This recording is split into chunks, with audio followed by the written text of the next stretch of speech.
children are born, like the moment that you see them for the first time and you get to touch them and hold them. When you become that parent and you know that now I'm responsible for this child and I want to provide them with as much as I can, I think you realize just how fortunate that you are, that you know that there's something special, there's that special security that you feel, there's that love and kindness that you know that will help you through no matter what you're faced with in life. Moving forward, I have God on my side, and you know that God can provide them with so much more.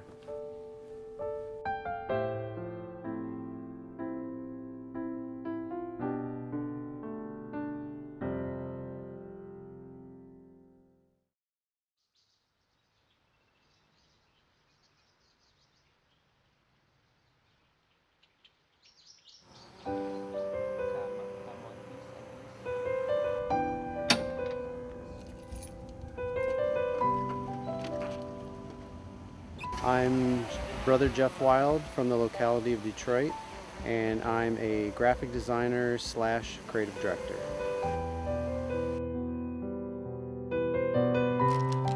I'm married to my wife of 18 years.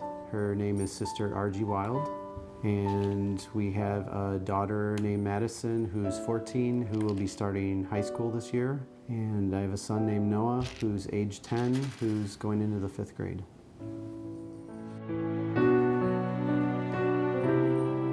Being a father of 2 kids, definitely interesting, especially at their age now. It's nice because interaction-wise with them, I feel like they're at a level of maturity now where they can take what you tell them about experiences and things, and you can tell that it's making an impact on what their decision making is for the future.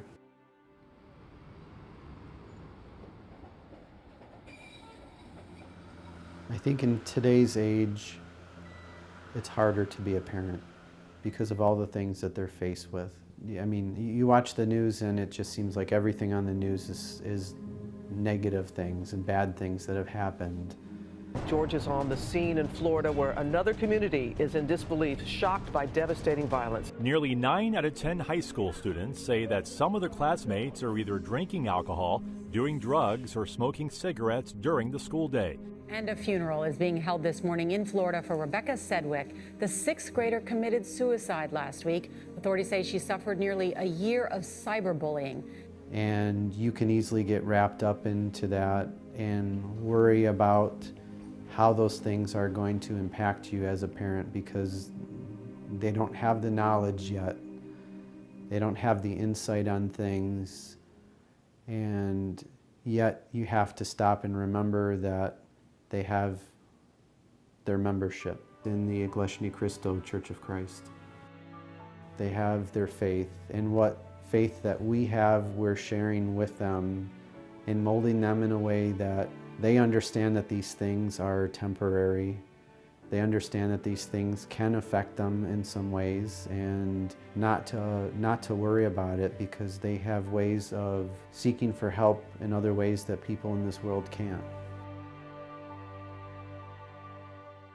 If I couldn't find the true church,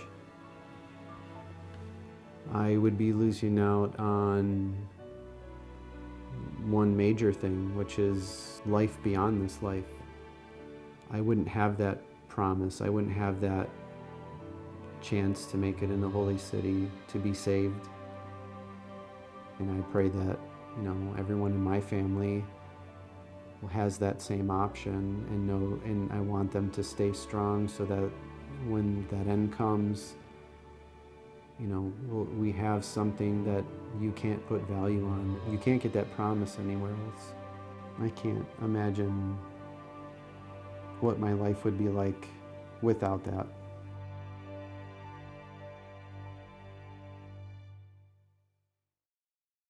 Alin po ang kaharian ng anak?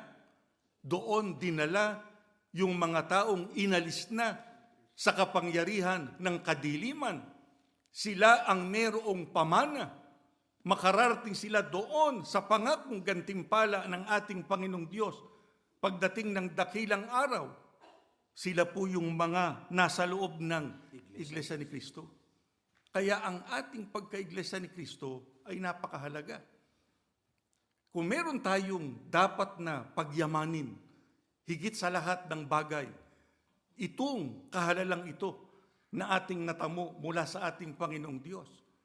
Bakit po napakahalaga ng ating pagka-Iglesia ni Cristo? Wala na tayo sa kadiliman.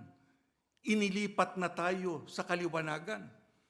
Mismong ang ating Panginoong Diyos ang siyang naglipat sa atin doon para tayo ay maging sa Kanya at tamuhin ang Kanyang pangakong gantimpala pagdating ng dakilang araw. Kaya napakahalaga, mahalin natin ang ating pagka-Iglesia ni Cristo. I was baptized in the Lutheran Church, and over the course of maybe from age 7 or 8 till I was 18. My family as a whole collectively really didn't attend church. The only person that I attended with would be my grandmother. She was a very religious person and didn't drive and would find every way possible to get herself to go to church, and I would go with her. I think that's what gave me the want to learn more, but I'd never really been exposed to anything that really clicked with me. From the moment I stepped inside of the Iglesia ni Cristo Church of Christ, it was a life-changing moment. I went inside, I didn't really have any expectations that this was going to be a lifelong thing. I was 18 years old and I went into church just kind of thinking, I like this group of people, they're fun to hang around with, and okay, I'll give this a shot. And from that very first worship service, from the hymn singing, the preaching, there was something in that worship service that was calling to me, that was telling me that you need to explore more and you need to learn more about this. When I attended the next time in Bible studies, the minister mentioned to me that everything that we'd be discussing is just straight from the Bible, and asked if I had questions. I always wondered what the true nature of Christ was, because I would be at church and would hear God, Christ, Holy Spirit, and in the Lutheran Church, those all seem to be this one person. He offered to answer questions, so why not ask that? So before I even have the chance, he's already telling me the lesson, and today we're going to discuss what the true nature of Christ is. All right, let us begin. And I'm scratching my head like, what's going on here?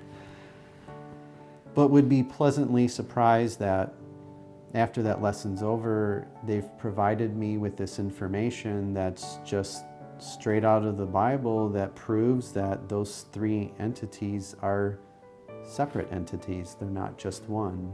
And give you biblical proof. They're not just saying, well, I think it's this way and I'm just going to explain what we think it is. It is something that, when you learn those things as a Bible student or even as a visitor, hearing those things, those are all things that are incredibly important and undeniable. Leaves you with something where there's no room for doubt that you're in the true church. If there's another church that's out there that's trying to entice you or trying to convince you of something and they don't have the biblical background, then there really should be no basis why you should even entertain that in the first place. It's written in the Bible that the church has to have a messenger. Without that messenger, there's no biblical basis for them to exist or even claim that they're the true church. Kaya, mga kapatid, pagka hindi sugo, huwag nating paniniwalaan. Pagka ang aral na itinuturo, iba, doon sa narinig natin, naunawaan nating aral na itinuro sa atin ng sugo, hindi natin dapat paniwalaan. Sapagkat hindi tayo makararating sa katotohanan. Mababalik tayo sa kadiliman. Ang kailangan sa atin nasa kaliwanagan. Ang kailangan sa atin nasa katotohanan. Kaya yung mga aral na itinuro sa atin ng sugo ng Diyos, yun ang ating panghawakan. Huwag natin itong bibitawan.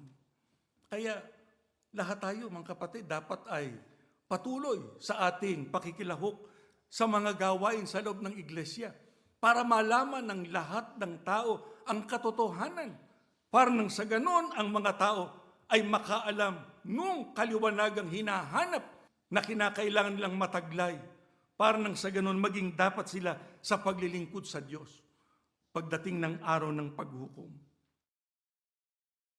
When you're sharing your faith and you see someone that you, like at work, and you open up the topic about religion, or they open it up, and I'm not afraid to then get into a conversation because I want to invite that person to church, because I want to invite them into something that I believe so strongly in, and I know it could be beneficial to them. I'm an LOS president. It's my responsibility to help visitors that come, Bible students. I want them to start their Bible study. I want them to finish the goal. I want them to be baptized. I want them to join our church. I have a lot of love for that office, and I have a lot of love for what I do, and know that it's important. I mean, for especially the family collectively, for all of us to have offices, it helps provide us with stability. It gives us a sense of purpose. And knowing that they have offices too, where they're proud about what they do, that's great to see the whole family being that way.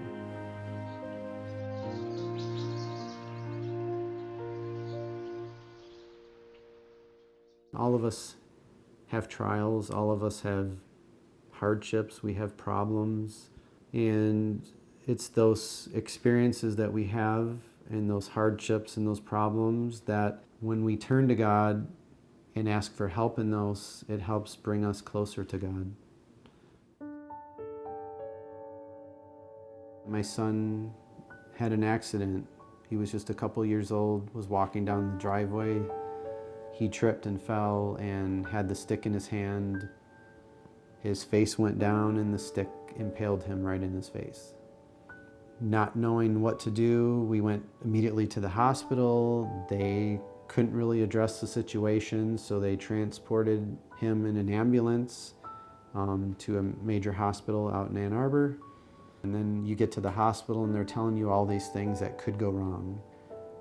He could hit a nerve, he could have facial paralysis, it could do lasting damage to this or that, and well, that whole ride to the hospital, following the ambulance, knowing that my wife and child were in there, I was praying that God would provide us with some type of help, some type of guidance, you know, and I wanted to make sure that he was protected, that he was going to be okay. Kaya yan ang laging itinuturo sa atin ng Biblia. Huwag nating pabayaan ang ating pagkakatipon, ang ating pagsamba. Pagtalagahan natin ang ating mga pagsamba sa ating Panginoong Diyos, dito tayo natuturuan ng Kanyang mga salita. Pagka ang mga salita niya ay lagi nating naririnig, yun ang nagpapatibay sa atin, yun ang nagpapatatag sa atin. Lalo na kapag sa pagsamba natin, naranasan natin ang kapangyarihan. Di ba mga kapatid? Kahit naggaano pa kabigat yung inyong dalahin, nasasabi ninyong kaya ko pa na malampasan ang lahat ng ito sapagkat nararanasan nyo yung lakas na nagmumula sa ating Panginoong Diyos sa pamamagitan ng Kanyang kapangyarihan.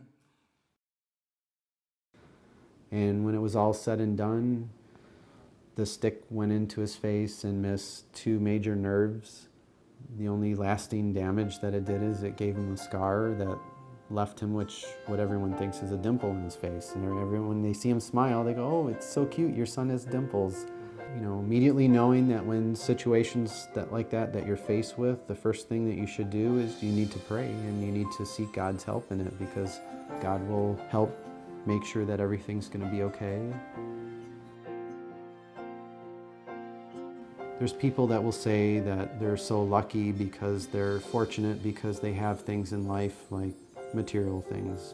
I have a great job, I make lots of money, I can buy all of the things that I want. You can't put a dollar amount or a value on your membership in the Church of Christ.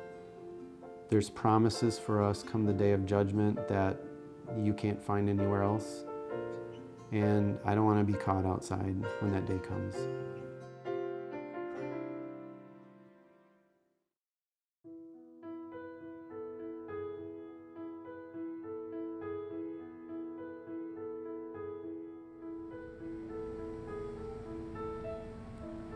I pray that, everyone in my family stays strong. I just hope for their sake that they grow as members, gain the highest level of faith that they can get, and be able to understand what those priorities are in life and move forward with it and upward with it.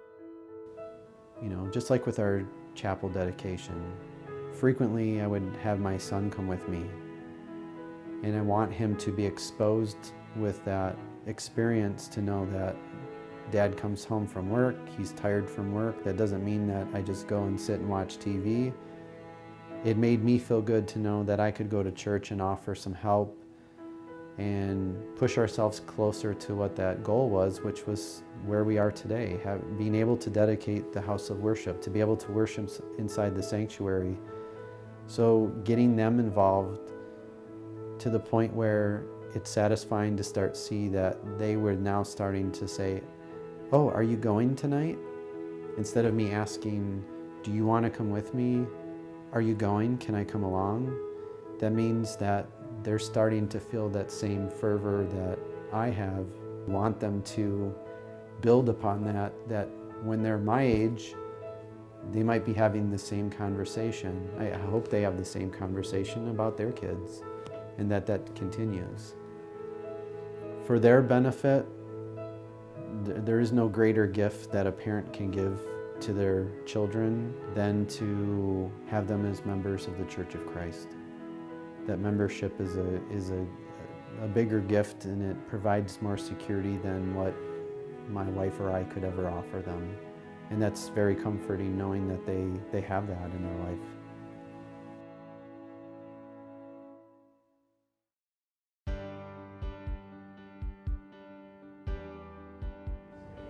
Today we were blessed with the presence of our executive minister, Brother Eduardo Manalo, and he was able to dedicate our chapel that we've long been awaiting to be able to use the chapel for our worship service. So today we're incredibly blessed in the locale of Detroit. When they announced last year that we were going to do a full renovation on it, we've been working from the very moment that they told us that it was okay to start working on it.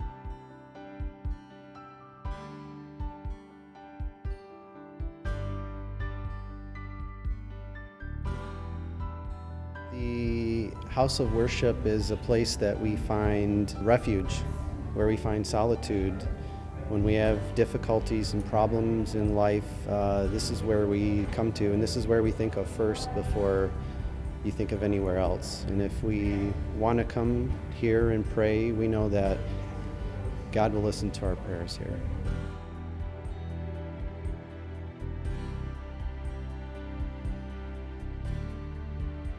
As a parent, he has an incredible amount of love for the brethren, and is willing to do whatever it takes to visit, knowing the amount of traveling that he does to visit every locale. I mean, it's inspiring to know that at all cost he will do his best to visit and check up on the brethren and make sure that we're edified and that we continue this legacy